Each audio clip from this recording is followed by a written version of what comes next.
said, you can't sell machines in America, they only buy American. Literally went out on a package holiday. It's the only way we were given like a budget by our predecessor, and basically I think to try and stop us from going, and we went on a package holiday that just happened to be around the locations where the customer's going to be, and we came back with €1.5 million worth of orders. Everyone around you and everyone in your life will die, and in 100 years, they will not know you existed. And that's awful, but it's true. Absolutely. Yeah. So who gives a shit? Just do it. I am a lady in a man's world, and I do sometimes feel that, and to sort of prove myself, I have to work harder than maybe what James did. I really like how stubborn Sam is. I really hate how stubborn Sam is. If Sam digs her heels in, the job's either on or off. I told you to stop driving like an So asshole. you said, stop driving like an arsehole. You nearly ran that man over, man. The man who just tried to jack our car. What's one thing you never actually said thank you for to each other? This is Manufacturing Uncensored, brought to you by the PPMA Show 2026. Sam, you've worked with James for 15 years. What was your first impression of him? What a funny looking bloke. A first impression of me was, it goes back further. Your first impression of me was utter disappointment because I didn't know the colour of my own car. Yeah, you're a bit thick like that, weren't you? Yeah, was that. So it predates. So he just got this new company car, and I really liked the colour. And I was choosing a new car, and so I said to him, what colour is your car? And he was like, oh, grey. And I was like, really? No shit, Sherlock. But what grey? Like titanium grey or sky grey? And he was just like, I don't know. My follow-up was going to be, has that impression Absolutely changed? not. Yeah, so it kind of so this actually predates working together. You worked at the business next door, Yeah. in the municipal offices where Grunwald was based at the time. You're heavily pregnant. When you came, yes, I was. Yeah, and So it wasn't yours, so lucky there. yeah. So she appears into the Grunwald UK office, which is about half the size of his office. It's minute with the previous owners, and this South African voice barks at me and goes, "What colour's your car?" I went, "Grey." And my initial reaction was I opened the door on hers because I did do that. We don't discuss that. So I left like a grey mark on her car, so I was a bit guarded. What kind of grey? And I was like, grey, because it was just like, it was a stock car we got because we needed a company car for me. And she just looked at me and went, you're of no use to me, spun on her heels, out the door. So that would be... And nothing's changed. So that would be 2009, and 18 months later she appears in the office working for us. Amazing. And he was like, oh shit, Yeah. she's back. And you've been stuck together since. Yeah. We nearly beheaded her daughter on your job interview, didn't we? Yeah. So, because my little girl was only 9-10 months old, and we had this poster that was too heavy for the little partition walls that we had it on, and she was in her sort of carry thing, and all of a sudden we just heard this almighty bang, and the poster came down, right, just missing her car seat there. Oh yeah, she was 9 months old. Yeah. So we'd had this big poster made for a PPMA show. We'd actually put a bit of graft in it. We didn't spend a lot of money back in the day, unless it was on new Mercedes. We might need to edit that bit out. And so they'd hung it on the partition wall because we were so proud of this sign, this big Grunwald sign. You put Emma down for your job interview, which was kind of a pointless job interview because it was like, James, you're going to give Sam a job interview for the job she's starting on Monday. So it was absolute tokenism that I was Well, they had to involved. let you think that you were important. Yeah, exactly. So right, and so I'm having a conversation with the woman who shouted at me because I don't know the colour of my car 18 months before, and then there's a bang, and you got the carry cot, you got the wall, and thank God, because the poster weighed like 100 It was kilos even, yeah. down in between. Oh, it was. So that was the job interview. So even the job interview was chaos. Yeah. So I had to ask for more money because, it could have sued them. Yeah, she definitely had great the job leverage, point. day She Sorry, makes did you say, how much was it? So it's probably a good time to tell us who you are. What do you do for a living? So, I don't know, where do you start? I mean, I've been with Grunwald for coming up for 17 years, so unfortunately I've known him for that long. I started just doing 4 hours a day from a Tuesday to Thursday, doing like telemarketing, if you want to call it that, doing a few mail shots, sending them out, playing Candy Crush for probably about half the time, until James put a siren on to when I switched Candy Crush on, it played it out loud.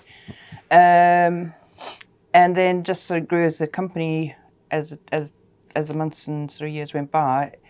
And probably about the second year, I did the first PPMA show, put it all together. And Disastrous stand. it was, well, It okay. would have been looked like it been laid out by a blind person. Yeah, you can't really do much with $10, can you? And our sales director from Germany came over and he did it with us, and I really enjoyed interacting with customers, and I sort of impressed myself a couple of times of that I actually knew what I was talking about. At the end of it... No, don't stretch it. At the end of it, Anton said, you know, I don't know why you don't do this. You speak a lot of crap like we do. And it had been resonating in my head for a bit, and I was like, I actually wouldn't mind. So it sort of became something that I was doing as a job just to, bring some extra pennies in, to some things that, do I actually want to do this as a career? And a career wasn't really my thing. It was never going to be something that I wanted to do, or a big career. I was quite happy to be a mom and, be the soccer mom, taking the kids to where they needed to go. But it's sort of a little seed was planted after that first PPMA show. So you went straight into sales, external sales? So I sort of shadowed James for a couple of months, and then he pretended he was sick one day, and I had to drive up to Newcastle-on-Moon in his great big car that I didn't know how to drive properly, but I did it, put my big girl pants on, and... Left me by the side of the road. I did, actually. Well, it was by McDonald's, don't be so dramatic. No. I did wait for about an hour before I phoned Catherine to tell me where you were. That was just a bit. So there's a couple of things there. Number one is that I'd forgotten about this when we were discussing it last night. So she was doing our telemarketing, and Sam was she, Samantha Smith. By the way, you mentioned Causebrook Smith as well. That's why we're doing this. Okay. He's our new venture. Guess where he got the name from? She was doing the telemarketing for mainly the other sales guy. So we had two sales managers, but because I was from in the industry, everybody kind of knew me. So I had my accounts from Trepco, where I'd come from. Very much started talking to them after my restrictive covenant had ended, by the way. And Sam was getting appointments, and then as we went through sales managers, it got to a point it was just me doing the sales. And I was going to sales calls, and they were disappointed she wasn't with me. And it was because, have you not brought Sam with you? And it's because these chief engineers, these project engineers, she's showing interest in them. It wasn't anything naughty like, oh, girl. I think it was genuinely that somebody had rung up and shown interest in them. So I was like, maybe I'll take her out on the road. We did do an experiment where we went to Bennett Opie in Kent, and I nearly made you wet yourself. Remember that? Yes. Yeah. We wouldn't stop at services. We went past three services. No, because it's mean. All right. You don't need to go to the loo yet. We've been in the car only for 2 hours. No, I really do. Please. We got to the one for Dartford, and you kind of crawled into the service station and then refused to talk to me all the way to the customer. So there was that element, and then so I had thought about it. We'd done an experiment, and then you got the thirst for it, and it was like, I want to do this now. And there was, after speaking to Anton, last day of the show, we really discussed it, and then basically all the way home, as we were bringing the equipment back to the office, I was just lobbied. I was like, yeah, well, maybe we'll have a look about November. She was like, no, I've seen your diary, and I can get childcare. I'll be coming with you next week. And then we did about 6 months, and then I had a real run of getting ill, actually, which didn't really happen. You say I'm ill all the time, but I had a real run. So we were going to a really big, important customer. She'd never been out on her own. You didn't really know how her machine worked yet. I think that's fair. And I go and get the most massive migraine, and I was like, I don't know what we do. And she went, well, I'm just going to do it then, aren't I? So I was dumped on the side of the road by a McDonald's, the A1 at Newark, for Catherine to come and rescue me. Off she toddles, goes and gets the inquiry. By the time I can read a computer again, because the migraine's gone, about a day later, she's done the full request for quotation. She sent the meeting notes back to it. I was like, right, well, this is a thing then, isn't it? And then we sold a machine together, and we did the project engineering on that together, and it just kind of scaled up from there. Where's that drive come from then? Tom. It's all right, just the producer's just having a coughing fit in the background. Did we poison him last night? It must have done. We're calling him a producer. You're picking the case up again, aren't you? I suppose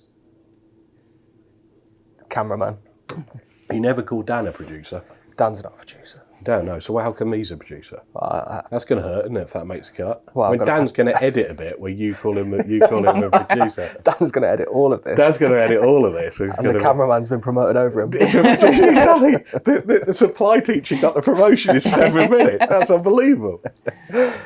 This is Manufacturing Uncensored, brought to you by the PPMA Show 2026.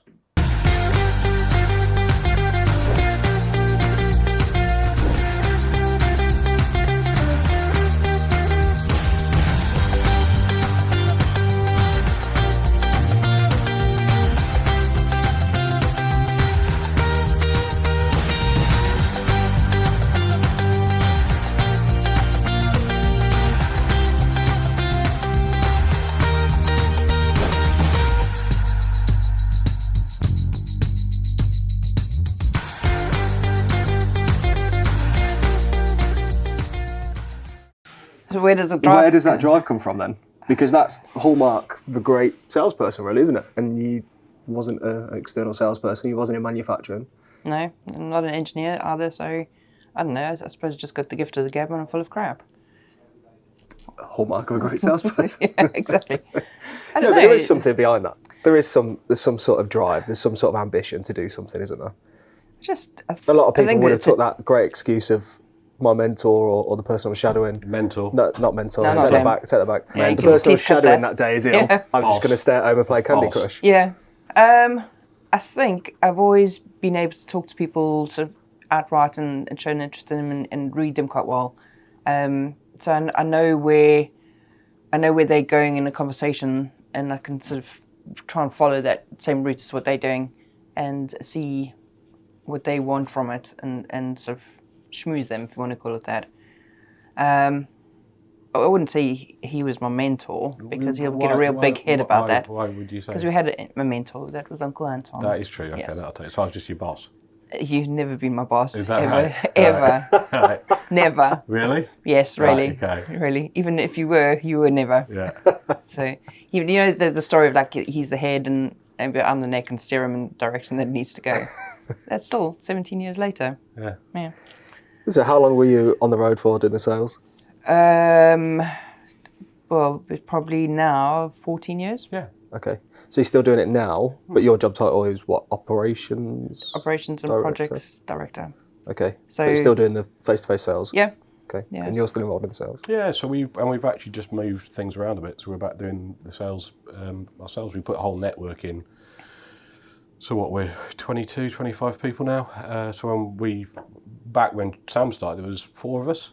When we bought it, there was 5 of us, and now we're at 25.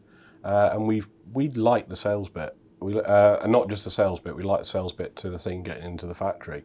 So actually we've both stepped back a little bit, or we've done things where one of us has just gone out. I came off the road for a little bit when we first bought the business. And just, it's what you love, right? Is that you love chasing the sale, you love the contact, you love the variety, you probably love the travel a bit. And you love... Do we? Yeah, not always, right? But I mean, we will be giddy about what we're doing in America next week. Everybody else would think you absolute idiots. Even the travel agent was like, you're doing 4 states and 2 countries in 5 days. Are you mad? No. Yeah. So I'd say we don't go out individually anymore. We tend to do, the 2 of us go out together. There's Double act. Yeah, gruesome twosome. I think people expect that now from us. Okay. I think there's Causebrook and there's Smith. Yep. Here they come. And the sales call's always sort of first few minutes is chit-chat, and then what do you want, and talk about the project, and the rest of it he's normally boring somebody about some car story. Especially if he's known them from previous. I'm sitting there going... Yeah, she winks and she goes, "Oh, James, you still got the Lotus?" She's like, "Oh, no. Here we go again. No. And I'm like, come, it's time to go now. You're doing good with this year, James. I am, yeah. Oh, no. But yeah, but it works because we're the front of it, and we're very good at it. I don't think I think we're not very good at knowing how good we are, actually. I know it sounds daft. Sorry, are you being modest? I'm being modest. No, but come on. It's actually a point, is that it's probably taking us until last year to realise that we are actually pretty special. And it does sound arrogant, but, we've seen people come and go, our competitors, other people in the market. We've had staff that we've thought, well, if we can do it, they can do it. Well, they can't. It's that entrepreneurial, that front of shop, that jeopardy thing, getting over your nerves and just going for it, is a real talent. It's important you still feel the nerves. It's quite a quiet breakfast this morning, wasn't it? Oh, it's peaceful. Because Sam is absolutely nervous as hell about doing this. And as you know, I get a race face on and nervous, so I was experiencing nerves that I didn't want to show her, and also feeling guilt because... This is episode 10, how are you still nervous? Because I think you have to be, right? It's an hour and a half an episode. Yeah, I know, but because I think you have to. He loves the sound of his own voice too, so I don't 15 hours of this so far. Yeah, I know, but what happens if you're not nervous? I understand you do it all the time. It's different, right? Because it's kind of your. It's your job. I am not Alan Partridge of. You're the Alan Partridge of packaging machinery. I know nothing about packaging machinery. Yeah, exactly. I know. That's all right. You'll be the operations director of Grunwald UK. Nice. Oh, come on. I was being too nice up to now. I had to go back then. No. Save it. I was told that I was going to be nice to you. Is that right? Yeah. Everybody's going to know that's rubbish as well. Yeah, exactly. I mean, you haven't ranged out the line when we met Tom last night about how you were going to start the podcast. Luckily, he's taken that off, hasn't he? Yeah, that would be that's coming. That's coming. That's coming, yeah. Build up to that. Yeah. So, yeah, people expect us, but I think they like the madness. But I think they like how diligent we are. God, we're diligent, actually, right? Well, I am. You're not. Right, okay. Yeah. Define that. Hey, how's the filing system? It's we over I, as I learned last week. Oh, yeah. We over I. How's the filing system? Yes. How's your filing system? Can you ever find an email? We don't actually have a filing system at the moment, do we? No. We haven't got laptops, either. We haven't got laptops at the moment. I think on the first episode I admitted that we spent tens of thousands of pounds putting new IT system in. And have we changed it yet? So Sam and I were still on the $69.99 Curry's backup, right? That we're using as a cloud, right? We bought new laptops at a Curry's PC World in Peterborough last week because we managed to make 2 MacBooks last 7 years and they were done. But even the man at Curry's rolled his eyes when he said, "We're still on your cloud," and he was like, "Really? Are you?" Really? I thought that closed down about 7 years ago. And he said, "I don't think these are going to work on it." And I was like, "No, they will. No. So as we speak today, we have no laptops because poor old Dan back at our place is having to put us on, and we're going, "Well, put us on the SharePoint then, Dan." "Well, we'll go on SharePoint." And he's going, "Yeah. We stopped the SharePoint 2 years ago. We're now on what are we on? Makula? Yeah, maybe Makula. Yeah. Yeah. Well, something. Yeah. But at least I can find everything. Okay. Yeah. Makula on Engineering Insights yet? No, but I know him. You know him? Yeah, nice guy, isn't he? You know everybody? No. I have a off-script question because this should help SME leaders. So obviously, Grunwald, forget about Grunwald International, Grunwald UK and US that you look after. You two have positioned yourself as the face of that business, and the pro and con of that is that you're the brand that everyone assimilates to Grunwald. Yeah. How do you position Grunwald as its own brand that you two can step back and Grunwald sells itself? Because there'll be a lot of people watching this, me included. I have this thought all the time of like, I am the face and the name of a company, but actually the company needs to go and sell, and I need to go and sit on a beach somewhere one day, hopefully, or do something different. So how do you think about that? Well, it's finding somebody to replace us one day.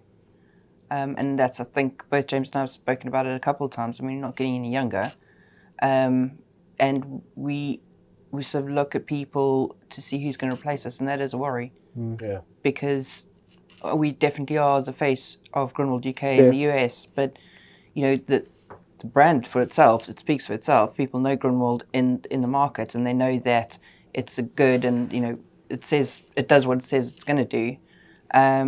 but we want somebody that's going to be able to take the drive that James and I have got and carry it that way, that forward like that. I think that's the whole thing that is a concern to me, that we're not going to have somebody that's going to... Yeah. The two idiots that go forward with it, because we are Grunwald, and we have been for 14 years, you know, gruesome twosome, but... like I say, the name speaks for itself. It will survive. It will do well. But is it going to do as well as it's doing now? I sound really arrogant, but I don't think so. No, it's not arrogant. I think it's reality. And I think even the Automate members, there'll be leaders that are in their 60s that don't have a succession plan. And they probably are thinking, shit, what happens next? Because my customers just assume it's me that go to every meeting, and then I answer the phone if there's a tech support issue. But they probably do have a team of staff behind them, but they're probably thinking, I either need to sell this now or it's just going to go with me. I think what worries me, funny enough, we just announced the person who replaced me here at Automate last week, and when you do that, you go, well, I've done succession at Automate, and where we at? We have an incredible set of people at Grunwald, and I'm not just saying that because it's taken a while to get an incredible set of people, that's fair, and we have an incredible set of people who have the ethics and values and drive that we have, okay? But do we have a James and Sam yet? We probably do, but we haven't found them yet. The business, if Sam and I get, if I run over you. You run over you, or the fact that if that London taxi that were in last night went through every red light, if we'd been T-boned with that, Grunwald Limited, which is what we're called now, right? Grunwald UK, whatever we're called, it would survive. It would, and it would survive very well. It would struggle to develop and grow. Yeah. And that's where we're really good. We have the SLT of the four of us. We have the other two looking at putting all the infrastructure in to run the place day to day, and they're doing a project at the moment to how to keep the place in the best it can be till 2032. And then we're doing the drive and development. So it is a problem. And it's difficult, right? Because if you try and look at the succession too much, you get hell-bent on it and you start taking roots. But at the same time, you can't just bury your head in the sand. So it's a conversation we have quite a lot on planes, trains and automobiles. And I think what we're doing at the moment is we're bringing just people in who have been with us for a long period, have our ethics, our values and our drive. So we've just made a couple of internal promotions. So you think about Hotpot, who's our senior engineer, is his nickname Hotpot. We have to have Hotpot at Grunwald for his email as well as his actual name, because all the customers know him as Hotpot. He got promoted to be basically our senior engineer 2 weeks ago. If he goes out and sees a customer, he will behave like James and Sam in that sphere. Just the professional person. James and Sam. The professional James and Sam. Yep. James, our project engineer, all our service guys, they are coming out and talking to customers as if they're Sam and me. Mm-hmm. And we spent a lot of effort trying to make sure, and it's taken some failures and some successes, to have a set of people who operate like you. Now, are they good at doing the BDM bit? No, we have a big BDM gap, which is why we're back doing it. And we are still quite young. I mean, you know, but you're right. But it's not, I'm not saying succession plan, go and retire, but there has to be some sort of thought of like, what do you do next? Or how do you step back? And I think the thing that actively worries me is when you're at your peak doesn't last forever. You've got to come down the hill. You come down the hill. So it's actually the coming down the hill bit. No, we are at our peak. We are operating at a level that I think 10 years ago I'd have gone, shit, how are we operating like that? But we're at the top of the hill. At some point we'll start coming down. So it's something we chat about quite a bit, isn't it? But we've got people in the business that are so good in their sections.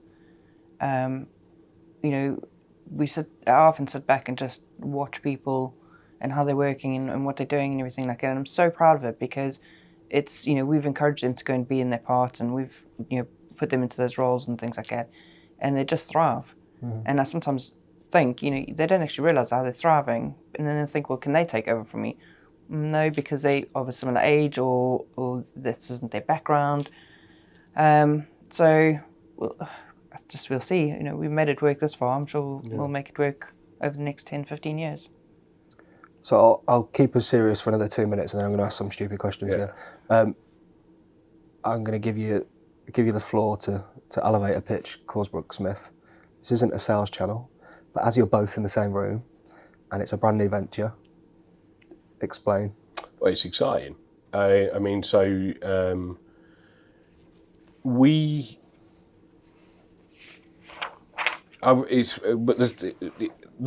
starts on a plane, flying back from Houston to London, when we were on a package holiday selling machines. I don't know if you...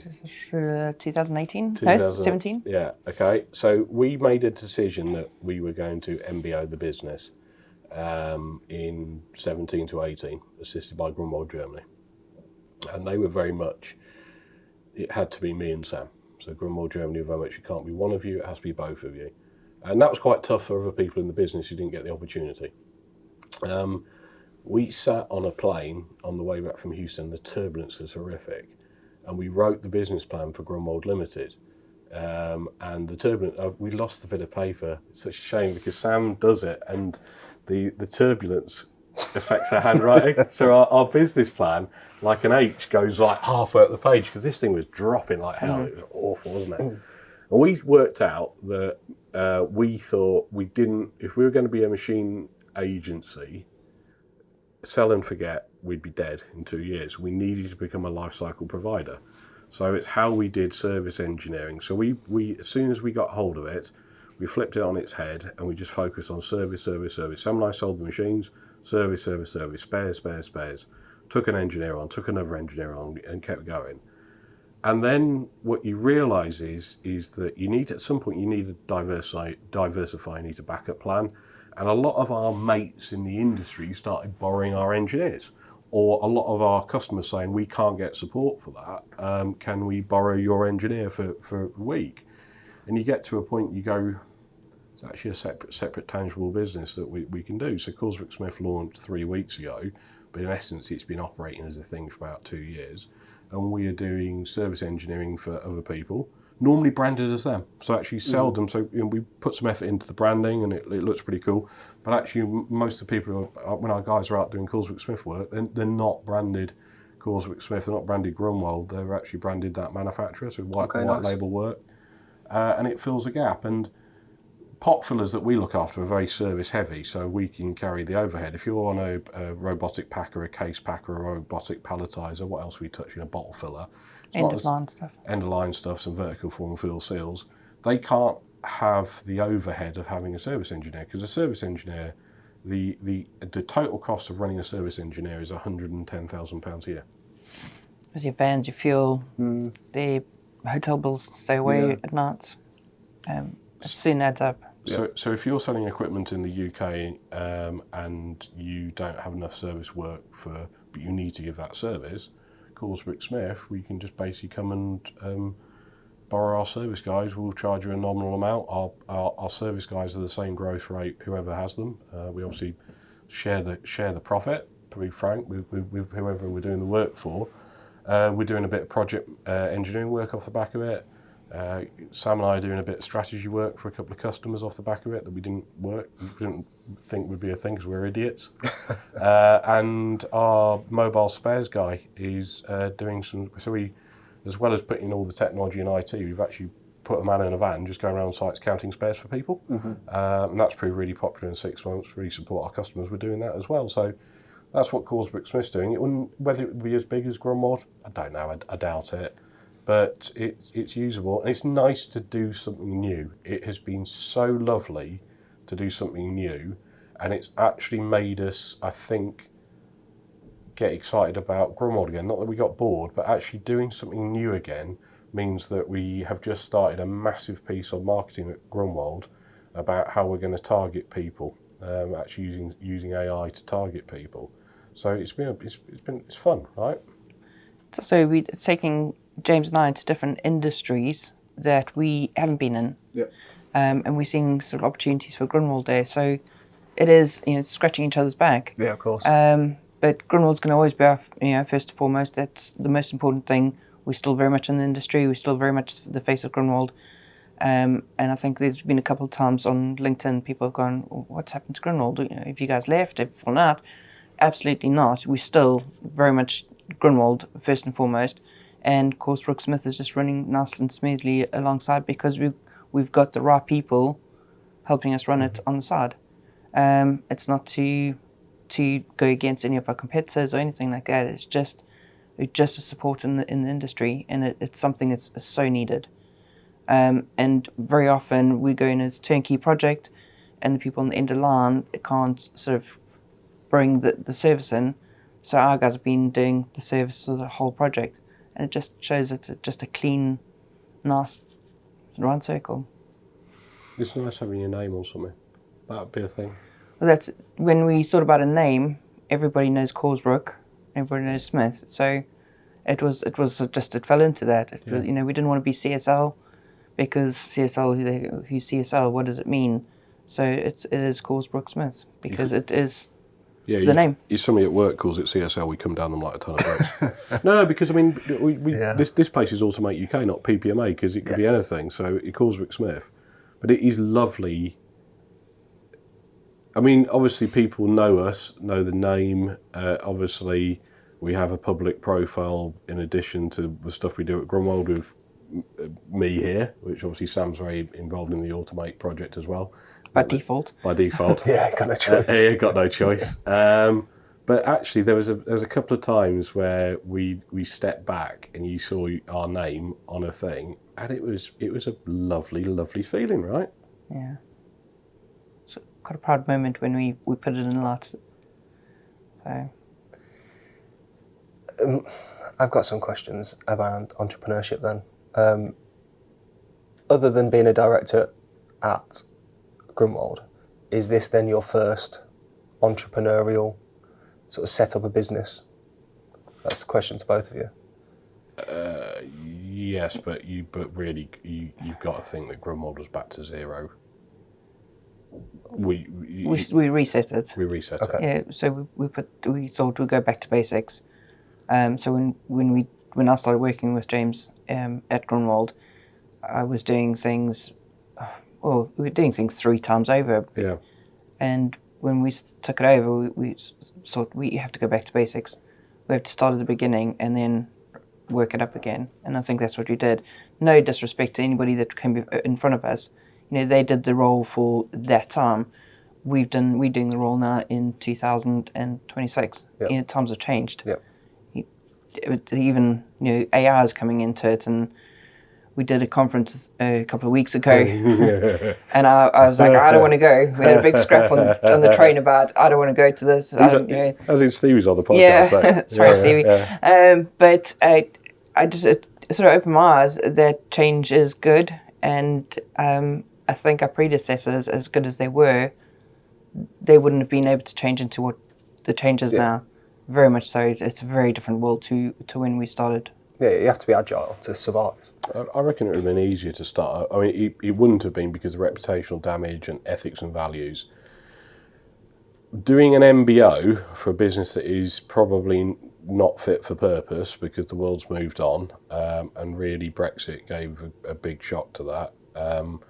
You'll have to edit Brexit out because the ads don't work on YouTube.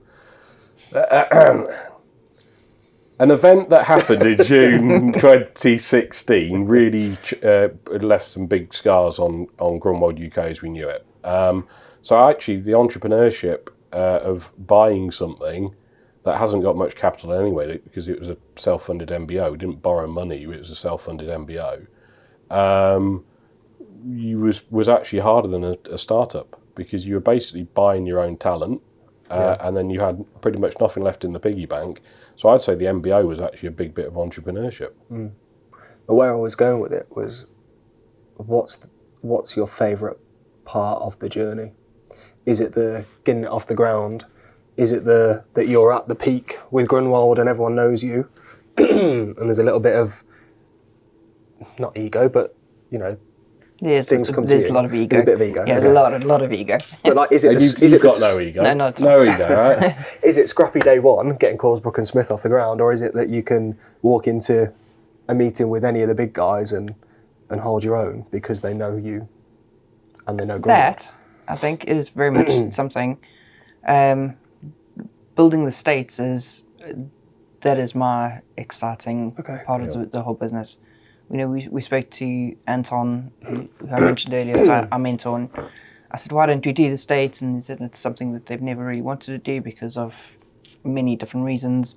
It's so big, it's so vast, there's so many places you can go. You can spend weeks travelling. I mean, we know all about that, but we never really got the itinerary right, have we? We go from east to west and back to east again. Yeah. I think that is a feather in my cap that I will hold very high when I leave, because that is something that we brought to Grunwald. Yeah. And I think that's our parting. That's what we did. Yeah, I think America, it's the things that we've done that everybody said wouldn't work that we've done. So America, everybody said you can't sell machines in America; they only buy American, or they're the big guys who got corporate deals on. And we went out and literally went out on a package holiday. It's the only way we were given like a budget by our predecessor, and basically I think to try and stop us from going, and we went on a package holiday that just happened to be around the locations where the customer's going to be, and we came back with €1.5 million worth of orders. So it's the stuff, the service engineering piece. Everybody said you'll never be able to sustain service engineers. People won't be able to stomach it. We've now got 90% of the machines on service contracts. There's so many different highs to it. There's a lot of lows. But there's so many different highs. I mean, and I think the bit that we are very good at is that we enjoy the different highs. So we've sold, we got replaced, but we had the biggest ever machine order that Grunwald ever had until last week, and we've just been knocked off our perch. And that was incredible. That was brilliant. It was 6 machines. It was multi-million euros. And it was quite humbling when we walked into the factory in Germany, and even one of the operators that you see them on the shop floor, and they come up and they're like, "Wow, amazing! You sold 6 machines into the US. That's brilliant. Well done." And you think, "How did you know that?" So it was quite something to walk in, and everybody's sort of patting you on the back, and you sort of walking with a bit of a strut because you sold the biggest order. Well, we're not going to have to sort that out, hey? Yeah, we have to knock him off his perch. We've gone over us by 3 million as well. Yeah, it's a bit annoying that. But other things, like we've just sold a machine into Ireland to a family business that bought 1, bought 2, bought 3, and now has bought their first proper serious one that will do about 200 a minute. That feels amazing. That company trusts, independent company, only about 50-man business, trusts you with your money. That has the most amazing feeling to it as well. Exactly. We don't just enjoy the big orders. There's an order that we're working on in Canada. It's a tiny little dairy that have been hand filling for years and years, and they're looking to buy their first automated machine. And that's, out of all the big orders that we've got pending, that's the order I want, because it's that little bit of something special. We've gone to go and see the customer. We've gone to go and see his dairy, and he's come over here to come and do reference visits. Lovely person. You just want to make that relationship carry on. So it's not just all the big blue chip conglomerates, and they're nice to have and they're exciting orders to chase, but it's the big ones, but it's the small ones that sort of just make us smile at the end of the day, I think. They're us. Yes. They're us. They've got the same pressures, the same enjoyment, the same drive that we have. So selling to the independents, it's like selling to yourself, and you like kindred spirits. And we have very good relationships with all our customers. We're not just saying that. We're us, we're funny, but we're also very, very direct. Very direct. And sometimes people take a step back and say, how dare you talk to us like that? But they actually understand that we're saying it for a genuine reason. And so then they come to respect us. and they know that they'll get a straight answer from us, but they know they'll get a bag of support. With the independents, they know that we have the same stresses that they have, that we have a massive pay bill that goes out the 20th of every month, that we have to save our pennies because when the corporation comes out in the summer, however big we get, it's a hell of a shock. We have to be tight as hell on getting our money in, because the day you're not is the day you let it slip. You have to constantly balance having a business with personality and a business with system. They're used to all that. So so the independents, I think, actually quite like that they get to the people selling the machines are people who go through the same pressures that they do. Yeah, understand realities. Yeah. How do you both handle like momentum shift? Because I go through it, like I go through cycles like weekly almost. Like one week I'm high, like I've just got a huge order from one of the big automation brands last week. And then I know the week before I was like, where's my next order coming from? Like, so, not panic stations, but you're just constantly on this roller coaster. Oh, it is. It's you going around left corners and then you turn right and you're going up and you're down. And when I have an up, James has a down. When he's on an up, I have a down. So we tend to pull each other along. So balances each other. Yeah, I think so. I think this is where, so we got a good set of people, but the fact is, this is where the partnership between Sam and I is crucial. Is that we pull each other up, we pull each other down sometimes as well when it put you in your place. Put me in a place. So we're very good having a partner in crime to basically analyse stuff with and to boost you and to calm you. It means that we naturally keep the momentum up. And it's good to have some, when it is bad, when you lose momentum, the phones have gotten a bit quiet, it's very good to have somebody who's got lived experience with you, and you can start having a conversation about, well, this feels a bit like July 2022, and you go, it does a bit, doesn't it? So what did we do in July 2022? Well, we did that worked, we did that didn't work. So it's where the partnership thing really, really pays off internally, is that the two of us, from a sales and strategy point of view, can really do an autopsy on it together. And having a knowledgeable voice to bounce off, he'll challenge as well, because there's a comedy element to us, and we the conversations that we have together are friendly, but they're tough. Some of the conversations that we had yesterday morning in the office when we were discussing trying to secure an order of one of our preferred suppliers, if somebody else heard it, you'd think that we were having a massive fight, but we were just going through it, analytical, bouncing off each other. It's where the partnership. I wouldn't want to do something on my own, and I think that's it's part of your makeup. I need a partner, and I think that was with Sam. That's proved to be the case. And then with Catherine and Andy and everybody else we now have, I have a principal partner and I have little partners for different things. I couldn't have done the PPMA to automate it without Peter. I needed a partner.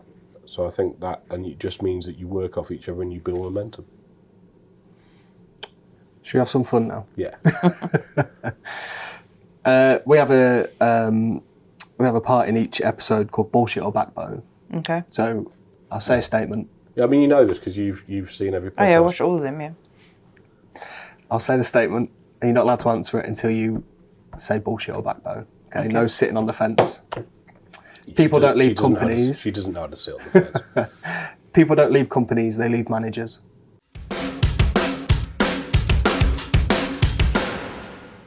Backbone. Very much so. Okay. From experience? No, but I have seen people leave because of managers, and I understand why they left. And sort of family that have done it. It's the company, isn't it? You go and work for Grunwald because you know they're good pot fillers, or you go and work for Tesco's because they every little helps type thing. And that's going to be edited out, isn't it? Nope.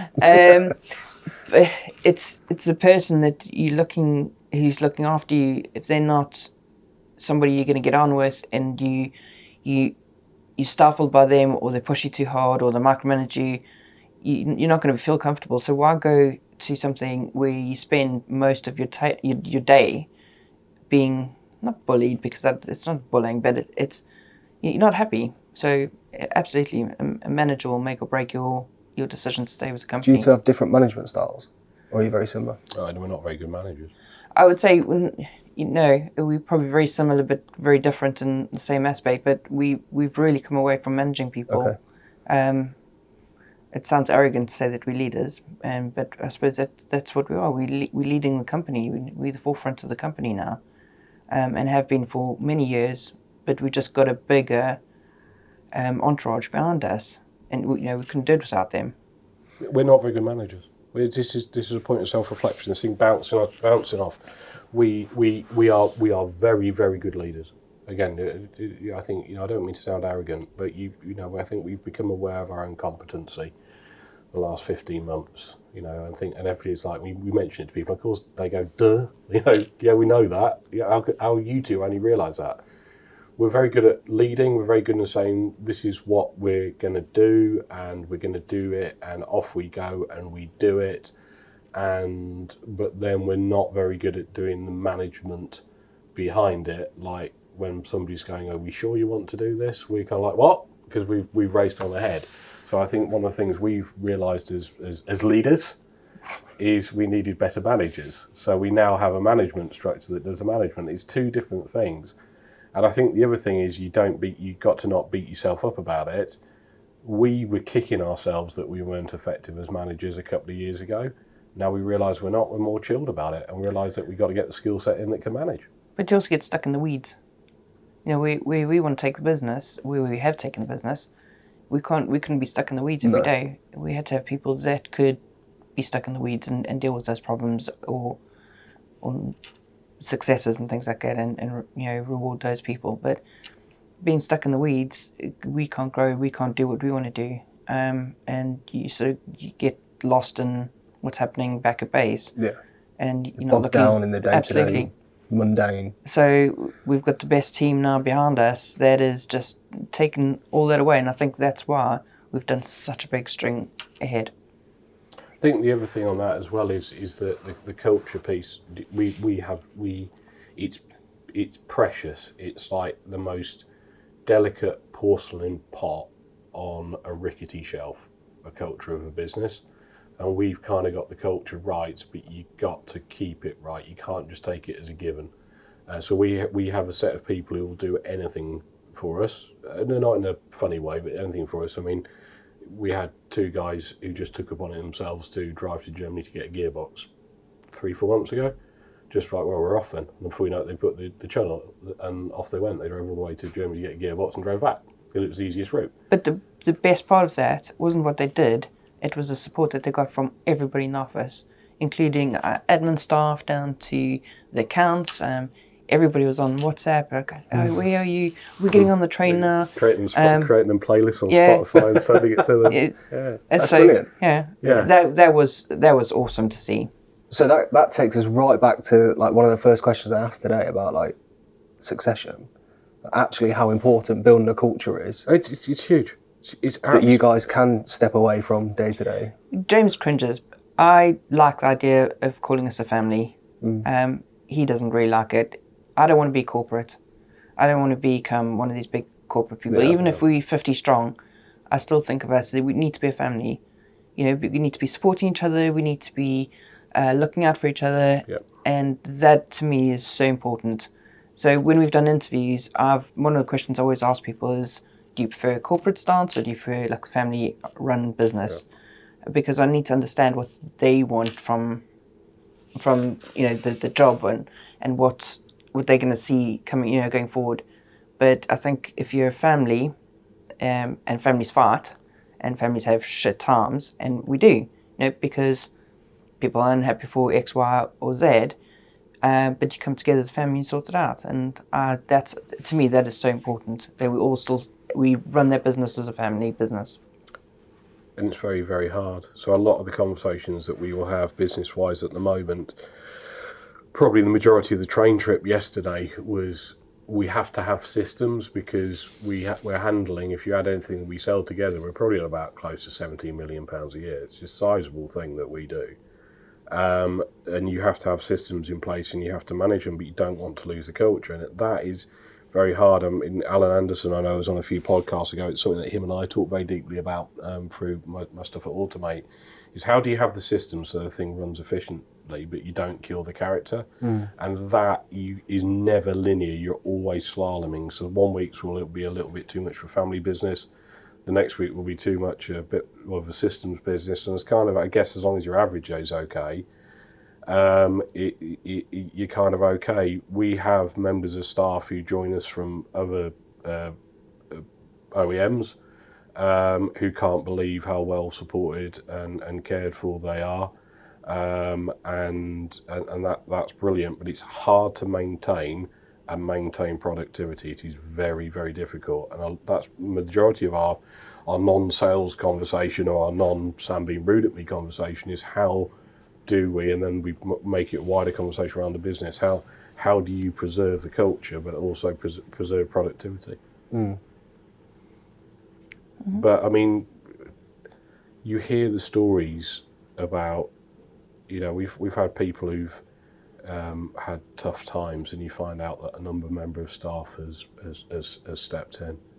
We've had people who've over the years who've potentially might have spent Christmas on their own, and a member of staff has stepped in.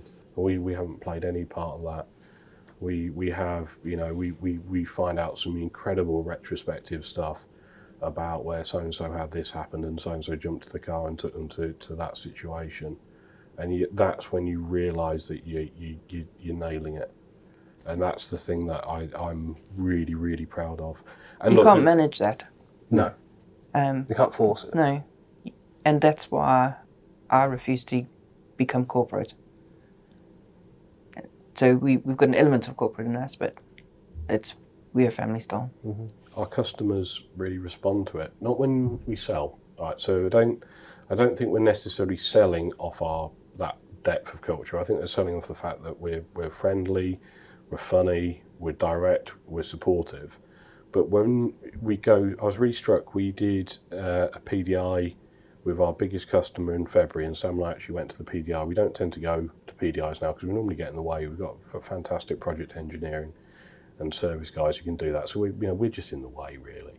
But we went to that one because it was our biggest customer.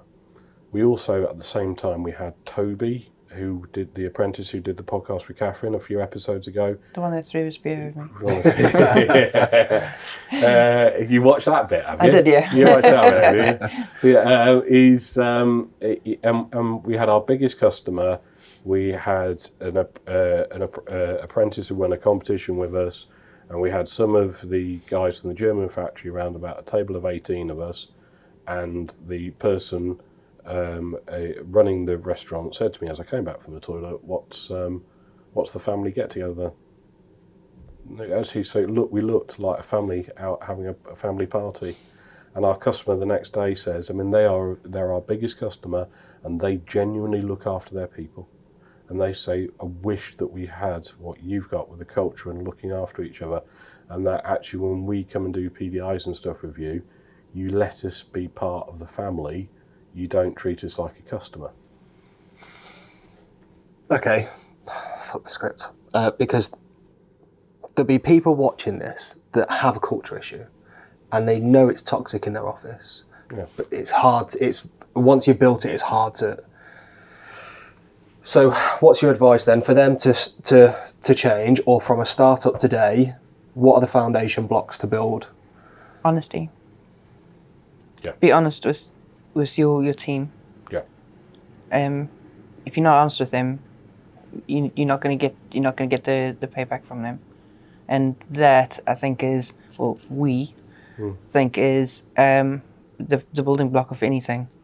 If you're honest with them and you tell your team, or you tell your staff, whatever you want to call them, that this is what your plan is, and when you make a mistake, you own up to it. James and I have made so many mistakes. Mm-hmm. Now we've got people into the company that haven't worked, so we just put our hands up and we get ragged about it for a few months, and every now and again we get ragged about it more. But we all make mistakes. But we've also, the mistakes that you make, you learn by them. And I just think that honesty is honesty is the best policy, isn't it? Anything else? Faith in your people. You know, they also want to grow. Yeah. Well, a lot of people want to grow. Some people just got happy to stay in the role, and they've got a place in, you know, where they are. Give people opportunities where they can, and they can manage it. Yeah, just be there as a support too. The honesty bit is multifaceted. So they, you know, the team know. So it's a blend, right? Because you do have to just be a tad aloof, and that's hard for us to manage, right? Sometimes you can be too aloof, sometimes right. But the honesty bit is that we tell people where we've cocked up, like Sam says, and we tell people when when people's feeling shit, we say we feel shit. Don't want to go into specific examples, but we've had people, because we've got quite a young team, we've had people who appear in our office suffering with grief for the first time, and we don't just go there, use the HR service. We want them to, because we've spent a lot of money on them having on counselling service. We will sit down and we will tell them what we experienced when we first experienced grief. So being very honest with people about how we've experienced things builds a loyalty. And the other thing is that people know that we'll back them. So if they make a mistake, we've always said that, look, once is a mistake, twice is a mistake, 3 in quick succession, we got a problem. And if we got a problem, we will act. That is honesty. And that act is you might leave the business, right, with that honest. But they know that those first 2 mistakes, we will back them up. And we've had some massive mistakes. We've had mistakes that have cost customers £250,000 because we knocked a machine out for 2-3 days. But that person knows that we won't shout and scream at them. We will back them to the hilt. We've also, as well, they also know that if they are abusive to the customer, we won't tolerate it and they will go. But sadly, we have had times where we've had abuse from customers and bullying from customers, and they know that we would rather lose a big client than have a person mistreated. So you build that honesty in. And it's hard. It's easy in principle. I think what works is that we've got some very clear ethics and values, and they lined up right back when Sam first wanted to go out on the road. It was very clear we had the same ethics and values, but kind of different skill sets to be able to show it, and you just kind of build it up. And I think you have to be honest with yourself. And I think the other thing as well is you have to modify your relationships. So I would say that our relationship has modified a lot the last 15 months because we got to a size, it was becoming pressured, so we were starting to fight a lot more. Fair? No, you just fight with me. I'm sweet and innocent. So we had to have a bit of an honest conversation about why are we fighting a lot more, and we had to have a conversation about 15 months ago that when something was irking us with the other one or with a situation, we needed to actually kind of time out and pull to the side and discuss it. And so Sam and I being honest with each other and honest with ourselves is a very crucial bit, and you have to work on it all the time. We've had some humdingers. Have you? Yeah. Would we like to get into any of them? Well, I won't fight with him unless I know I'm right. And he's a stubborn bastard. I'm going to say that, aren't I? Yeah. You can say what you want. Yeah. Honestly, I will not pick a fight with him unless I know I'm 100% right, because he can be a shitbag. So when we fight, I go in all guns blazing. You can hear us from the other side of the field sometimes. Yeah. I mean, we can have some corkers. But I'll give him his due, and this is probably one and only time you can edit this part right out, because that's going to be evident. He does admit when he's wrong. He does? He does, yeah. Oh yeah. Staring at the side of my head for me to agree. No, absolutely. Yeah, I do. But no, we've had some humdingers, but you have to have humdingers, and sometimes it goes back to that honesty bit. We got to a size where it got very big. We were under a lot of pressure. We had our mentor retire on us, so we basically lost our peacekeeper. And our sounding board. It's our sounding board. So there was a lot of blood and feathers for a period of time between. Have you managed to replace that sounding board? Yeah, it's each other. Each other. Yeah. So often we'll say, like in a meeting, we'll sit there and go, "What would Anton do?" Yeah. So, and I'll look at him and say, "What do you think Anton would do in this?" Or how do you think Anton would approach this? So when we approaching maybe like a sales call that's going to be a bit tricky, or a problem because something's gone wrong, or we often just say to each other, what do you think Anton would have said? And it doesn't take us long because he was such a great mentor. His words resonate a lot in our heads. If I've forgotten something, you'll go, do you remember when? And I'll go, oh yeah, crap, we're going to have to go that way. Or just we'd just go the same route that he would have followed. Yeah. And 9 times out of 10, it's got us out of some sticky points. We keep a reoccurring line seems to be a moment we have arguments all the time about a variety of things. Some things work related, sometimes not work related. We had because he booked some hotel and it's atrocious. Yeah, he's not allowed to do that anymore. Oh, actually, it's we have pink and blue jobs, and he's not allowed to book hotels, flights. And what else did I say you're not allowed to do anymore the other day? Can't remember now. Oh, he's not allowed to do a lot of things because he cocks them up all the time. I wasn't allowed to pick the new office furniture. Yeah. I wasn't allowed to... Choose a paint on the wall. Yeah, choose a paint on the wall. What else wasn't allowed to do? I wasn't... You were a bit upset that I actually supported you. Right, there's a nice sub-story. Is with Causebrook Smith. One of the proudest things with Causebrook Smith, her brother has done all the graphic design for us and the website, and my best mate from school is doing all our printing and our merchandise, and it's just nepotism. But it's lovely. It's not what you know. Yeah, and of course we're not paying them much. But I mean, it's a you came cheap. It's that feeling to give back. I know it sounds shit, but the fact is, Causebrook Smith, that logo was designed by us two. And her brother, but she hated that I said, "Can we just do that?" And it looked right. That broke her. That my suggestion made the logo go better. So yeah, so we have jobs, don't we? I'm allowed to do cars. Yeah. So what else am I allowed to do? You the driver. I'm the driver. He drives. I drive everywhere. So we tried this. We tried to swap once, and I was sick in a hedge. Don't talk crap. You had some child disease. Some child disease? Yeah. Kids get like hand, foot, and mouth. He'd get that. Well, I got that. I got that. So the two things I'm proud. Was I wearing? Right, can we get something? Can we get something sorted? Yeah. Was I wearing underpants that night you came to get the car keys? You in your jeans. So that was a lie then. After all those years. So we were was a Radisson at Stansted, and he got labyrinthitis or something like that. Yeah, I had it He was twice. as sick as a dog. Yeah, I had it twice, and both times it's happened, but actually with Sam around, and it's not great. So I went to his hotel room, knocked on the door to get his car keys because I was going to go and do the call on my own, and leave him there, and his mom and dad were going to come fetch him. Yeah, that was quite funny. It's for Daddy to come and fetch him. How old were you? 37.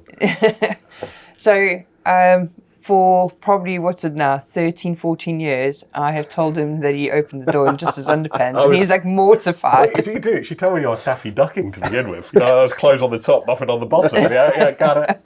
Who's Daffy Duck? Yeah. You wouldn't know. You I wouldn't know. No. So no, he was fully dressed for the record. Thank God. I probably would have run away. Yeah. Keep the keys. The second time I had labyrinthitis, was we were out for a sales call, weren't we? We did 3 sales calls in a day, and I just felt a bit tired when I got in the car. So Sam, actually you were driving, weren't you? And you lose all balance for lab. So there's an infection in your middle ear, and it's horrific. Anybody who's got it, and like touch wood, I haven't had it for about 10 years. It is awful, and I couldn't keep upright, could I? No. So I kept on braking, so it hit the dashboard. So I'm folding over. And the only way I could get comfortable was kind of with my head between my knees in the car. Now somehow we did all the sales calls. I don't know how the hell we got. So any drug. Just had to hold him by the scruff of the neck and like me nut him. But I mean, you had to hold me up at one reception. We did all the calls, and then you dropped me off at home. I don't know where my car. I just stopped on the side of the road and like dumped him. It's your problem now. I spent a week on the sofa. I honestly, if anybody's got labyrinthitis, and they suffer, because some people can suffer it like 3-4 times a year, I have an utmost sympathy for them. I had to sit down wee for 6 weeks because the stand-up weeing made me feel that the force of me weeing was pushing me back. So when you have labyrinthitis, your balance comes back after about a week. I was on my hands and knees. The second time round, where she just dropped me at the front door, and Catherine and the kids were away as well. Catherine might have just been Sophie at that point. So I just was like, I crawled everywhere for 2-3 days because Catherine was away because a family member was ill. And they'd had a heart attack, so heart attack beats labyrinthitis. But for about 6 weeks, you feel certain things feel odd, and having a stand-up wee, you wee at a urinal, and you feel like you're being pushed backwards. So I had to sit down wee for 6 weeks. Lovely thought to have, isn't it? Yeah, we know what clip's going into the intro. Sam was actually at the time. I mean, she plays it hard, but Sam was very sympathetic about it, because you say that when you have a stand-up wee, it's one of the best things about life, right? You just say when you have a stand-up wee, it's. He's trying to outdo himself, so yours goes in the intro now. Moving on. This is Manufacturing Uncensored, brought to you by the PPMA Show 2026.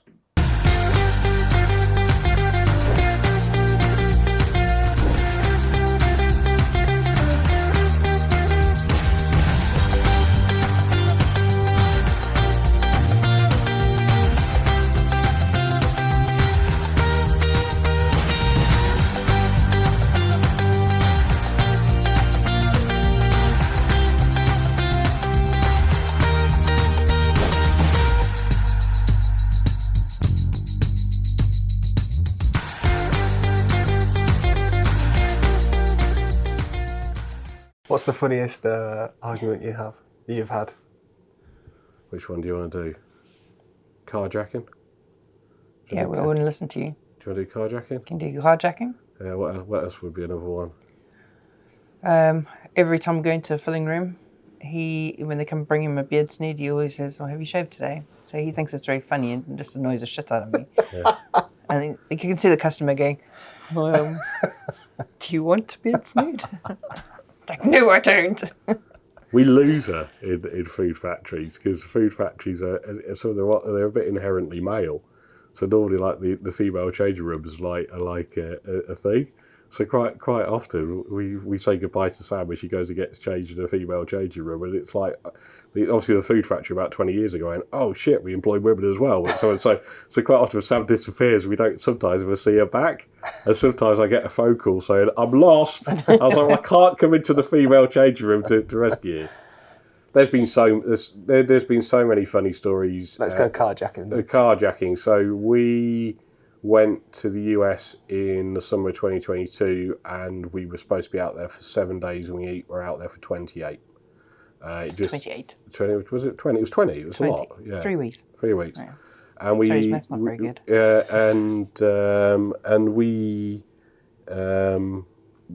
It wasn't that discount list I did yesterday was awful, wasn't it? I really missed you on that. So we went to Walmart to go and get the necessities and clothes and things like that. Anyway, so my suitcase can we define necessities? Can we discuss what was on the shopping list? What's on the shopping list? Well, it's a new suitcase because I had a Robin Roland. Yeah. What else? Salad bowl. Yep. Yeah. Well, I had 3 suitcases now, so... When Dallas Fort Worth, she goes, I really like that salad bowl. And we're like, what, for the hotel? She said, no, I'm going to take it home. I was like, you take it so yeah. You ever use that salad bowl? No. Oh, really? It didn't even come out. It's just in the cupboard somewhere. It's very happy in the cupboard. So what happened at Target? So, so we buy all this stuff, and we buy all these clothes, But I refuse to pay for the bags, so we've just got it all in the trolley, and then I'm going to get back to the car, and I'll sit there and sort it out into the right suitcases and things like that. So I get in. So it was, even for Texas, it was hot. It was 52 degrees centigrade. You couldn't go outside. It hurt your chest. I've never experienced anything like it. So I get in the hire car to start the aircon because you needed it. So Sam's in the passenger rear door, and she's fumbling around sorting stuff out and Make sure my salad bowl didn't break. make sure your salad bowl doesn't break. And you look in the rear view mirror, and there's somebody. We hadn't quite worked out. We're in a bit of a rough area as well. We can be a little bit blasé. We've got to talk about Atlanta as well, where the guy was amazed we were still alive. I see this guy coming, and he's got something up his arm, and it's either a knife or a baseball bat. I couldn't decide, and he's marching towards us. Sam's kind of arse hanging out the passenger side of the car with a handbag on his shoulder, sorting stuff out. And I'm like, Sam, get in the car. Shut up, I'm bored of you. I am so sick of you. And she went, don't treat me like a little woman. You're supposed to be all about equality. You talk the shit. And I was like, Sam, get in the car. She was like, no, piss off. Shut up. Let me sort my stuff out. I've had enough of you. I might do something without you this evening. And I was like, really, you got really shouty. I was like, Sam, get in the car. This guy's about 50 miles away. I was like, Sam, get in the fucking car now. And you're like, she gets in the car. You were screaming and you were shouting at me. And then I stick it in reverse. The guy's coming up, so you can see that he's about ready to grab the handle to try and get us. So I stick it in reverse, and I reverse as if I'll run him over. Whether I would or not, I just not dwell on that, I think. I told you to stop driving like an arsehole. So you said, stop driving like an arsehole. You nearly ran that man over. The man who just tried to jack our car. Sis, man, you're talking shit. And I was like, Sam, look what he's got in his arm. And you're like, oh. Did I get an apology? No, not at all. You didn't need to speak to me like that. There's so many stories. I was thinking about what about when I locked myself in a burning Range Rover Evoque to impress you? That was an odd day, wasn't it? I told the lady to lock the car. Yeah, you told the lady to lock the car. I said, just leave him there. He's not irritating me at the moment. I mean, actually, what we did was probably bloody... One of the stupidest things we've done. One of the stupidest things we've ever done, but actually a brave thing. We were on the M25, everybody knows the M25 at Rickmansworth. You got the traditional railway bridge. And somebody had run into the back of a family in an E-Class Mercedes in the fast lane. This was 21, 22. And nobody stopped. And there was dust and there was smoke. And nobody stopped. And I said to Sam, I think we're going to have to stop. So we parked Sam's car. Well, I was driving, wasn't I? You were driving, actually, weren't you? We parked on the fast lane of the M25, and we put our hazard lights on, and we got out onto a live motorway to go and deal with this car crash. And thankfully, everybody was okay. But the woman in the front, it was about some very young kids, weren't they? I mean, we didn't know. It was a bit. There's I would say it was probably 2, 3, and a 4-year-old. The kids were screaming, and you just sort of adrenaline takes over, doesn't it? But afterwards, we got them onto the hard shoulder. Eventually, somebody did stop the traffic. It was an off-duty police officer came to he arrest stopped you. the traffic. But I locked myself in a burning car. So you've got 2 cars involved, and the car that's gone into the front was about a 12-year-old Range Rover Evoque. We'll probably not discuss what caused the crash. Absolute fucking muppet. Apparently, watching films on your laptop. What? Yeah. On the M25. Yeah. In the fast lane? Yeah. I mean, allegedly, right? And we never got the phone call back off the police. So the Mercedes, I was able to. So Sam, typical thing, just like day-to-day jobs, I do the technical, she does the compassion, right? So I look, and there's this most lovely thing that we're on the fast lane, we're in the bloody fast lane by the barrier. And I go and turn the Mercedes off. The mum is absolutely screaming, panic to Sam, but the kids were okay, weren't they? But we had to check. And I just look, and there's Sam holding 3 young children, just immediately, weren't you, giving them hugs? And I was just like, that's... And then the woman who'd driven into, or man, I don't want to say, but they're not going to listen to this, are they? Had driven into the back, she was really shaken. I just don't know what happened. Well, I think you're watching a film. Her car was sparking. And it was sparking quite badly. And I think, so I thought, right, I've got to isolate that. So the first car, you just pulled the key. It was quite an old Merc, obviously modern car. I got inside, I'm trying to turn it off and it won't let me turn it off. I thought, I was a bit worried that this was going to go up. So I got in the thing, I got the key off of the fob off her, got in the car, went to turn it off, and it tells me to close the door. Like it does. Like in modern cars, it tells you to close the door. So I closed the door, where then promptly the car locked itself. So I'm in a car that's locked, that's sparking, that smells of burning with all the airbags going off. She's there like Mother Teresa with all these kids. And I'm like, at what point? So Sam's looking at me like this kind of, you're right? And I thought, this isn't great, this. But I am damned if Sam's going to see that I'm panicking. So I'm like, yeah, no, I'm fine. And I'm like leaning on it, trying to get it to, right. And I'm pressing the fob, and the fob won't work. And I'm pressing that, won't work. So luckily the door release worked on the passenger side, it unlocked. And I stepped out. So it's a great line. My way of trying to impress Sam is... my most alpha male act to you was to lock myself in a burning car to see if I impressed you. Yeah, didn't even notice. Yeah, didn't notice. She had just like kids. I was like, she got more children. She was two. I mean, I was like, there was only 3 children in this car, Sam. Why have we now got 5 young children in your arms? They were just all coming. There's people like bus loads of children coming in. So she looked compassionate. And then they closed the M25 because of what we did or what had happened. They closed the M25. And they diverted people off and they dragged the cars to the side, and we gave a bit of a statement to the police. We didn't see what happened, we just saw this cloud of smoke. And then we get back in the car to go to the customer visit, actually near here, wasn't it, in Mitcham. And we're just like, that was a bit odd, wasn't it? And you're like, yeah, that's a bit odd. And then in unison, the adrenaline kind of wore off and kicked in, and there we are on a closed M25, both of us are going, it was, yeah. So there's carjacking, there was saves, there's so many stories. So many bad stories. Some bad, some not so bad. Should we do a few quick fires? Yep. What's the biggest difference between the two of you? I'm nice, he's not.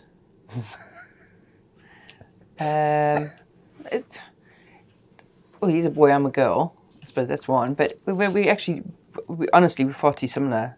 I think that's probably what causes our fights sometimes, really? Yeah. We've got very much the same wavelength, which is probably a good and bad trait of each other. Yeah. Who's more stubborn? Sam. Absolutely Sam. Oh yeah, it's both. I really like how stubborn Sam is. I really hate how stubborn Sam is. If Sam digs her heels in, the job's either on or off. It's a very binary situation. Okay. Sometimes about the most important business stuff. Sometimes about never using that airline again. Sometimes it's about we're never going down that route again. So who wins the arguments? I do. I let her think she does.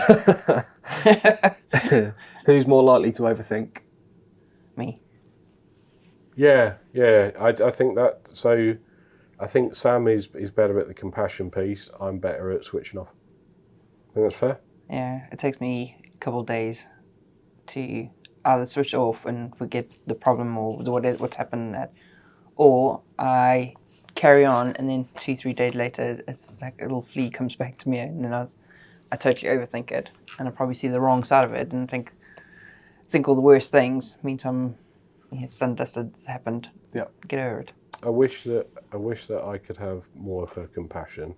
I wish that I could teach her to switch off as well as I do. Well, that's why it works, because you're different. Yeah, but it's that thing. It's quite an overlapping Venn diagram, as she says, but it's different. Like, we'll come back on a Monday and somebody like, I've been thinking about this all weekend, and I bet you have, and you go, no. I've been playing with cars. Tinkering on my car. Yeah, we're talking about cars, really. Who's better with the customers? Me. Yeah, absolutely. I'm not bad. I'm very good. She's exceptional. Yeah, be very exceptional. Sam, it is. I don't want to be too nice to you. Come on, try it. Just for that one time. Finish the monologue. Go on. The bit why she's brilliant at what she does is her ability to read people in a situation. So if we debrief after a meeting, Sam will say, "Yeah, I think we got a bit of a problem with X," and I'll say, "No, it's the right system for the job." And she'll go, "Their face didn't say that." And you go, "What do you mean face didn't say that?" "Oh, you can talk in minute detail about they fiddled with their pen, they frowned."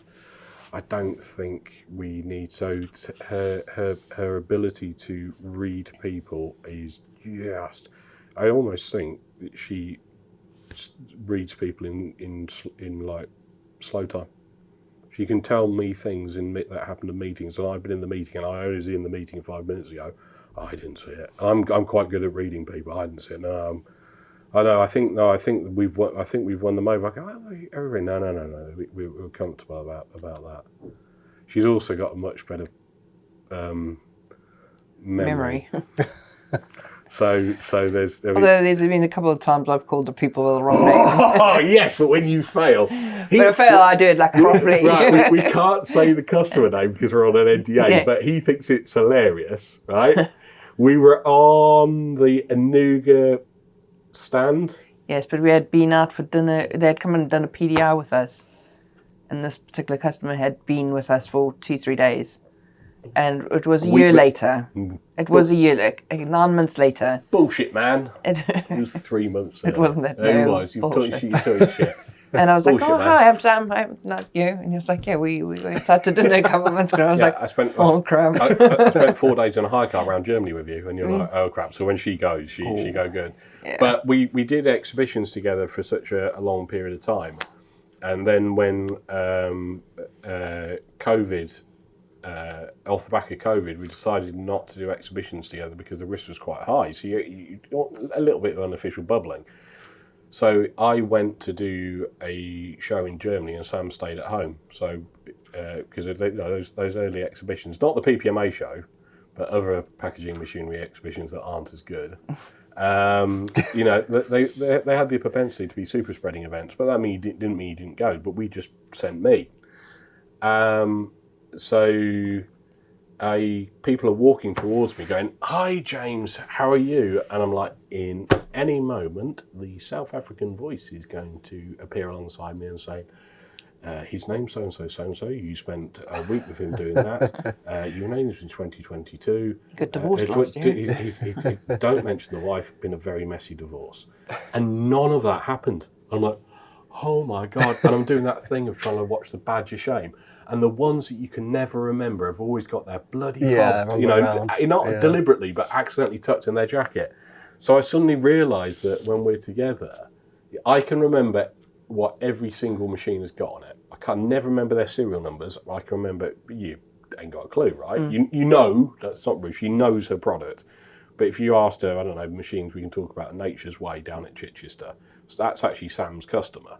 Is it a 3 or 4 lane? Is it 3 or 4 lanes? I can remember whatever's got it. Damned if I can remember the people. And it's not being shit. It's not because once you've sold for me I forget. It's just not in my skill set. Yeah. And I hadn't realised that at the exhibition she would come sidling up. Even if she was with a customer, she would sense that I was freezing. I would come up and go, da-la-la-da. And then when I started doing stuff at Automate without her, you were like, James, how are you? and like, I don't know who you are. Is that The why worst at thing is the they go- chairman's lunch everyone had to have their name badge on? In case anyone spoke to you. Where's your name badge What name badge? from the chairman's lunch? What's that? What? Your name badge from the chairman's I lunch? gave it back. No, you fucking didn't. I did. No, you stuck it in my bloody bag. Oh, yes, I did.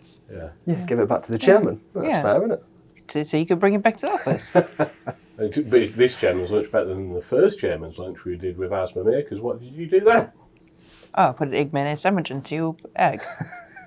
How long did it stay in there for? A few hours That's fine. in the sun. Yeah. When we did, I still get nervous, and I think that's fair, right? And it's important you talk about it. When we did the rebrand, we were shitting ourselves because nobody really knew that PPMA was becoming Automate UK. It'd been PPMA, all the stuff, and Pete and I have talked about how much we were panicking, and I needed Sam's support. The bit again we don't say out loud is that we are very, very good at supporting each other and looking after each other. Seldom is it there, although sometimes it is, but we big each other up when the other one's feeling down. We pull the other one back, both ways. And I needed a bit of Sam. I was nervous as hell. I'm sat in a room at the Charter House. Was it Charter House we had that one? And I'm about to rename an industry, and if it goes wrong and it hates it, that's on me. It's a big risk. And then to add to it, I'm stood in this room with Times Radio's Asmamir, Alistair Campbell and Damon Hill, because they were the keynote speakers, right? And so the imposter syndrome's pinging. So Jackie Ferreira was like, "Do you need some Sam?" And I was like, "Yeah." So you just turned up downstairs having a coffee. So you came in, and you get over yourself, get on it, and just do it. Right? Was basically what you told me. Stop being a wuss. Stop being a wuss. Right? Go, and then like absolutely mothered me and went, "Go and have a wee now. Get that out of the way, right?" And whilst I went for a tinkles, she was like, "There's half an egg sandwich that somebody had left. I know what we'll do to calm his nerves. A bit of payback. I'm going to stick an egg sandwich in his briefcase." And it stayed in there until we went for lunch. In a hot room. Asmamir just looked, went, "Oh yeah, your business partner put that in your bag at breakfast." Do you ever get imposter syndrome? Very much so. Do you? Yeah. Why? When? Because I'm not an engineer and I sort of work for an engineering company. So, I'm not here to be, I'm the little lady in the man's world, but I am a lady in a man's world, and I do sometimes feel that, this is quite hard. And to sort of prove myself, I have to work harder than maybe what James did. And sometimes I do feel like, am I who I think I am, or am I who people think I am? So yeah, often. And how do you get over that in the moment? What goes through your head? Just be me. Just be full of shit and be horrible to James. Push it onto James. Yeah, just put big girl pants on and just go through it. So, yeah. Do you think that's changed over the years? No, it's got worse. It's got worse? Why has it got worse? Because we've got so much bigger. I know a lot more people in the industry because of doing functions, being part of Automate, being the front of Grunwald, going into customers all the time now. A lot of people know me for where I've come from to where I am now, and I don't know. Sometimes I think people expect more from me, and I then surprise myself when I actually do know the answer, or I can solve the problem. And when they first ask the question in my head, I'm going, "Oh, I don't know," and then something comes out of my mouth and I go, "Oh, he said that." So yeah, all the time. Because you talk about it quite a lot. Yeah, you feel it. But I think it's part of your makeup. Some people don't have it, right? Some people don't have it. They'll have nerves in other ways. But you have to talk about it. Yeah, you have imposter syndrome a lot. It's another thing we have a lot in common. And I don't think that it was. I think for different reasons. Do you want me to go really deep? Yeah. I think for different reasons, the world didn't ever expect Sam and I to be what we became out of kindness and circumstance. Sam was, as she say, was a young mum. You go right back to me being a teenager with mum dying. You know, people just want me to be happy. They didn't necessarily want me to be, and that's, you know. And both of us had lovely backgrounds. You know, we talk about our backgrounds quite a lot between ourselves, but nobody ever really expected anything of us. So when you actually become a thing, and you weren't expected to be a thing, and it's not actually out of malice. It's just out of kindness. Actually, I think we both have very kind childhoods, right? We both are so fond of our respective parents. You when you become a thing, you kind of like, is this me? But it's also a positive because you don't get being self-deprecating or having imposter syndrome is also a positive because Stops you getting the big head. Yeah, keeps you grounded, and you go back to the honesty and that we have of our team, the honesty we have of our customers, the honesty we have with the people around us, is if we didn't have that imposter syndrome, we wouldn't be as honest and we wouldn't be as kind and we wouldn't be as supportive of the people around us. So it has a positive as well. It wouldn't be as compassionate either. Yeah, you know, and you have to learn how to manage it. And again, we wouldn't be as successful without each other. I think that's corny, but you agree with me on that? Yeah. Because we talk openly and honestly about imposter syndrome, and we talk openly and honestly about things, and it's probably where the male female dynamic actually really works, because we are very, very similar, as we've said, but you know there is differences between men and women. So it's very, you know, Sam can bring a different kind of emotional side to it to my emotional side. I'm not saying women are more emotional. We're not going down that route, because that's not the case. So yeah, we have bad imposter syndrome. We have bad, you know, you had. I'd challenge anybody on that though. Yeah. Anybody, you know, even the new Prime Minister. I bet you he wasn't just sitting, walking into, you know, 10 Downing Street, like, right guys, having to I'm go to the here. toilet Yeah. before, because you're panicking. Yeah. But you do you have it? Yeah. It's eased. Yeah. But I think repetition eases it. Repetition eases it. I've gone through a journey of like talking in my own head about stuff like this, and not just imposter syndrome, but even stupid things like picking up the phone or like chasing an order or making sure I get paid, because we've spoke about me being really shit at that in the past. Yeah. And I've gone through this thing recently where I'm like, and this sounds really deep, but I'm going to die tomorrow. That's like this is the new thing that I keep thinking of. Like, I'm going to die tomorrow. The people that I'm calling are going to die tomorrow. They will forget everything that I've said to them. Like, there's no pressure on anything anymore. It's really weird to say this out loud, actually, because like the cold calling thing, like I fucking hate it. I've always hated it, but I know I need to do it. So now I think, well, that person will never know me outside of that phone call that they may or may not even answer for 2 minutes, and actually next week I could die. And if I die next week, that person's not going to be sat at my funeral going, this guy cold called me last week. Yeah, he's but an my idiot. family will care, and the business needs to grow to support my family. So all of this imposter syndrome and everything sort of I've pushed away, and now I'm like, just fucking do it. Yeah.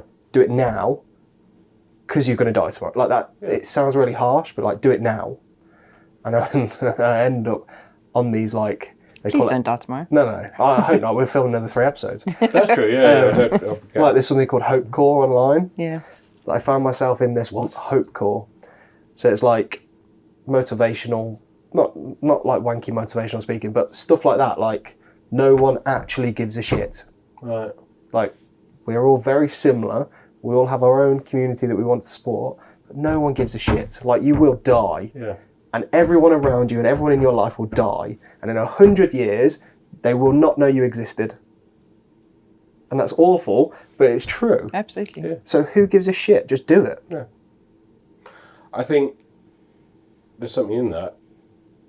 I think you don't let imposter syndrome, where we have got very good, is that we, I think, play imposter syndrome to our advantage now.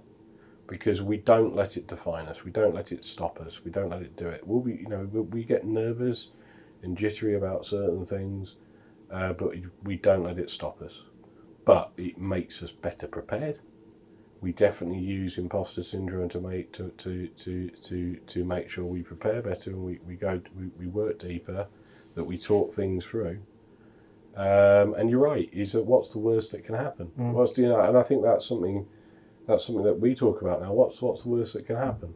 Is you get all levels of panic and worry, but if I go and dislocate my toes again between podcast recordings, you'll just do it without me. You know what I mean? It's that. It's hard to do. I think we don't fear failure anymore as well, though, do we? I wouldn't say you don't fear it. I think because we've been so successful, and yes, at times we've probably got a bit cocky about it, I think we just know that we can do it. Yeah. And I think because we've had more successes than failures, and you've learned from your failures, I go back to what I said early on, you have to learn by your mistakes. You can't make that mistake again, because that will then start to define you. So when you're learning from your mistakes and you're building on what your successes are, that's where you will carry on moving forward. But if you sit there and harp on like, I did this at the customer and I shouldn't have done that, or I said this at the customer and I shouldn't have said that, you're just going to sit there and panic. Yeah. There's a reason that everyone in this room started a business. Yeah.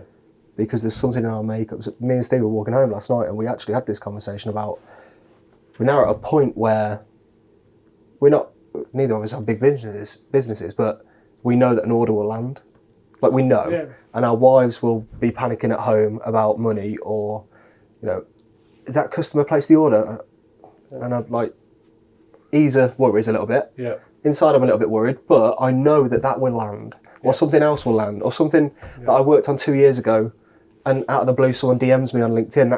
That's happening more and more because we've spent time building it. But it's also that entrepreneurial mindset of, who gives a shit? Well, I would just keep driving forward and make it happen. Sorry, I'm not playing with my mic. There's a couple of bits for that. I feel for you because you haven't got a Sam.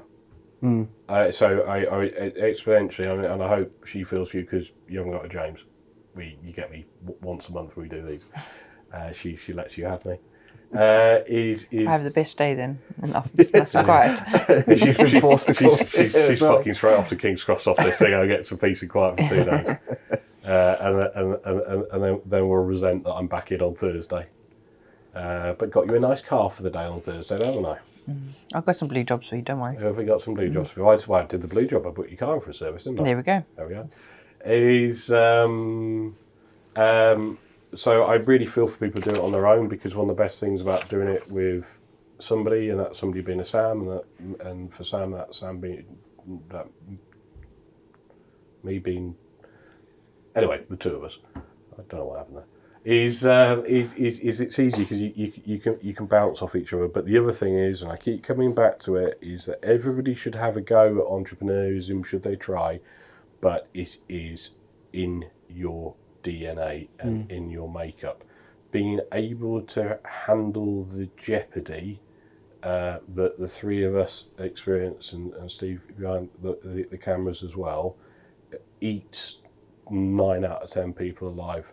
And then in some people who are shareholders in businesses or own businesses never get used to it, and they're always thinking about the out.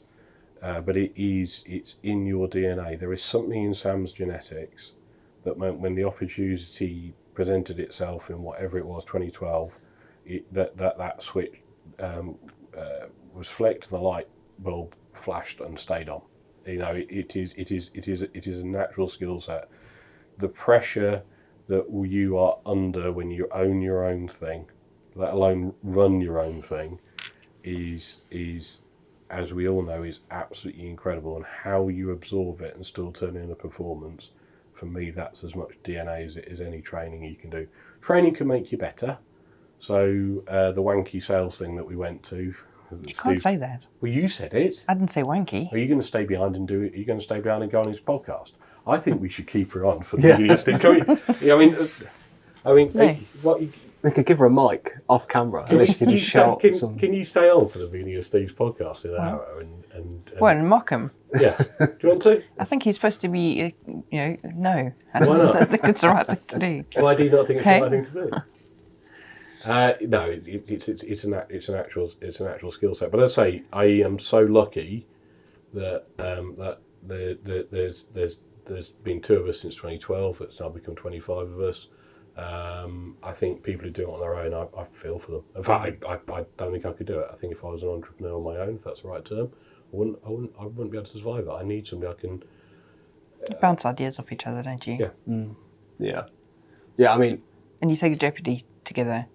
I think that's a problem solved or a problem halved is. Yeah. So I have a co-founder, but he's still full-time employed. So that's the difficulty of like not being able to lean on someone all the time. We share an office, which is both the best thing and the worst thing, because he doesn't shut up. Yeah, or if Sam's distracted by something, if one of us is distracted by something and it's not work related, like normally looking at something online, that the whole gig's off for about 2 hours. With some days are wholly unproductive, where the whole gig's off, or we go down some rabbit hole of steak restaurants in London, or it's planning your US trips, exactly. To US trips, and but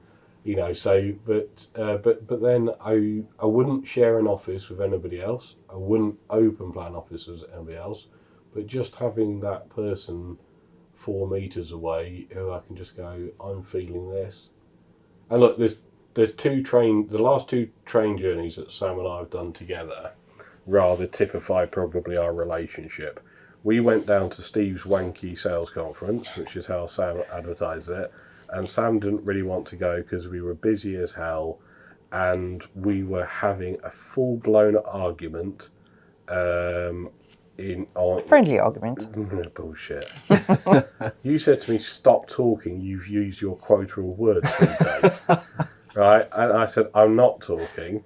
And then you said to me, will you stop talking to me? And I said, you keep asking me questions. We are too busy for doing this level of wanky stuff, you said. I said, yes, but you might bloody learn something. This is what leadership's about. Don't tell me what leadership's about, you tosspot. Anyway, the train has got to King's Cross. And it's parked up. And we are still arguing. But also around the table is just some random woman. Oh, no. Right? And she didn't get off the train. Because she wants to hear the end of it. She wants to see who won the argument. She's like, are you guys finished? I'll get off the train now. I was enjoying that. She basically, I think probably from Peterborough to King's Cross, just watched us knock lumps out of it. I'm like, you shut up. You've used all your words up. Don't you talk to me. God, you're so annoying. Stop playing with your bloody beard. Well, you just, it goes on. But then the flip of that is that yesterday there was just a handful of things irking us, and we just had a conversation about, I'm feeling X, am I mad? Yes, you're mad. I'm feeling Y, am I mad? No, you're right to feel that. So there's and having that ability to bounce off each other is just so crucial, and people who don't have that, I really, really feel for them. If you don't have somebody to bounce off at any point in your career, let alone a decade and a half, it's probably one of the best professional luxuries that her and I have. Well, let's let's finish on the positive note then. What's one thing you never actually said thank you for to each other? Whoever wants to go first can go first. Go on, do it.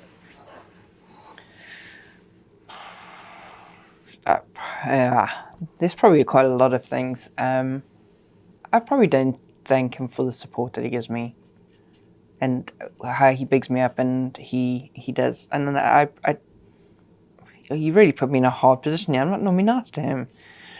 He's been a great support, and I probably never thanked him for that. You could look at me as you say it. Tom's better looking though. That's fair. And he's asked a question. That reminds me. How do I ask that question? Oh no, I'll just ask, what does he look like without his glasses on? Oh, God, awful. Looks like a mole. Yeah, please don't. Sorry. No. I can finish that one. No, so that I probably haven't thanked him for his support. Thanks, James. Decade. Your turn.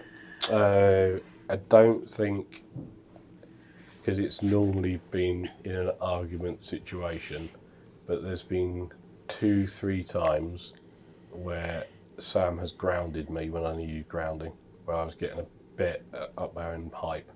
There's one in Vegas last year, wasn't there? And actually it did result in both of us heading different directions in a hotel, not talking to each other. But the most annoying thing is when I got in bed, I realised I was right. I was starting to believe my own hype, becoming chairman of this place for a second time. So it wasn't announced, but it was confirmed in August that I was chair with Peter moving on. And I was believing my own hype a bit too much. And you just looked at me and went, yeah, but you're not a proper chairman if you come back a second time. You're just what's left. Right? It's slim pickings. It's slim pickings. You're all they've got. So it doesn't count. Get over yourself. And Did I say it that nastily? you said it that nastily. You actually apologised the next morning on the monorail, and I said, "Don't apologise, because you're absolutely right." So she does it in a brutal way, and she does it with a South African swear word beginning with D. You gonna say that? No. You're gonna say it. Don't get struck down. But that I'm probably, because it's the way she delivers it is quite brutal, but it needs to be. Is that I never really say thank you for when she's basically put my feet back on the ground. And if she hadn't done that, I would have been a prick, and I probably would have made some pretty substantial mistakes. Both feel better? Feel good? No, because you've made me be nice to him. Well, I'll end it. Thank you. Thank you for having joining me. us. Thank you for keeping him grounded and giving him some shit. I think he deserves it too. And I think that was a brilliant conversation. So thanks. Thank you for having me.